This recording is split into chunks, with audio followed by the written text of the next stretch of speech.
Hey guys, it's Christy with WTI. If you're looking for some tools to make rose pruning a breeze this summer, then you need to pick up these rose pruning gloves by HANDLANDY. These are really high quality. They're made of pigskin leather, so it's super thick and durable. Even the palms and the fingertips are reinforced.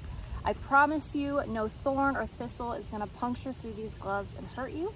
So you can prune and weed worry-free. Your hands are going to be well protected. They even come clear up to your elbow to give you that extended protection all the way up through your arm. These come in various colors. These are the dark brown, but you can pick whichever color you prefer. You will not be disappointed in the durability. I can assure you they're going to really protect your hands. I found that these are also really good with weeding sharp weeds like thistles. So not only for pruning, but for weeding as well. They're really high quality and I don't think you'll be disappointed. And that's my point of view.